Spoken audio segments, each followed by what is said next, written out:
तुमच्या हेतूवर शंका नाही, तुम्ही चूक केलं असं म्हणत नाही, पण मी आपल्याला सांगतो की गव्हर्नन्स करताना कधी कधी असं होतं की एखाद्याला एखाद वर्ष जास्त होतं, एखाद्याचं काम एखाद्या मंत्र्याला आवडतं, त्यावेळेस आपण अशा प्रकारचे निर्णय घेत असतो.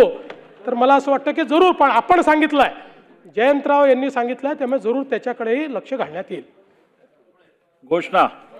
सर्व सन्मान्य सदस्यांना कळविण्यात येते की नागपूर येथील विधिमंडळ वास्तूच्या विस्तारांतर्गत नवीन इमारतीचे बांधकाम करण्याचे प्रस्तावित असून त्यासाठी विधानभवन लगत शासकीय मुद्रणालय स्थित असलेली उद्योग विभागाची मौजे सीताबर्डी नागपूर येथील भूमपन क्रमांक 1852 येथील 16,182 चौरस मीटर पैकी 9,670 चौरस मीटर इतकी जमीन महाराष्ट्र विधिमंडळ सचिवालय नागपूर यांच्या कार्यालयीन वापराकरिता उपलब्ध करून देण्यासाठी उद्योग ऊर्जा व कामगार विभागाने महसूल विभागास हस्तांतरित करण्यास नाहरकत देण्यात आली आहे.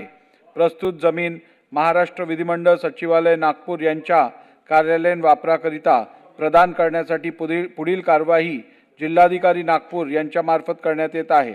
सदर जागा महाराष्ट्र विधिमंडळ सचिवालयाच्या नावे हस्तांतरित करण्याकरिता पुढाकार घेऊन अत्यंत कमी कालावधीत हे काम पूर्णत्वास नेल्याबद्दल मी माननीय मुख्यमंत्री तसेच माननीय महसूल मंत्री.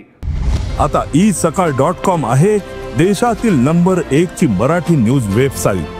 प्रत्येक अपडेटसाठी isakal.com ला नक्की भेट द्या.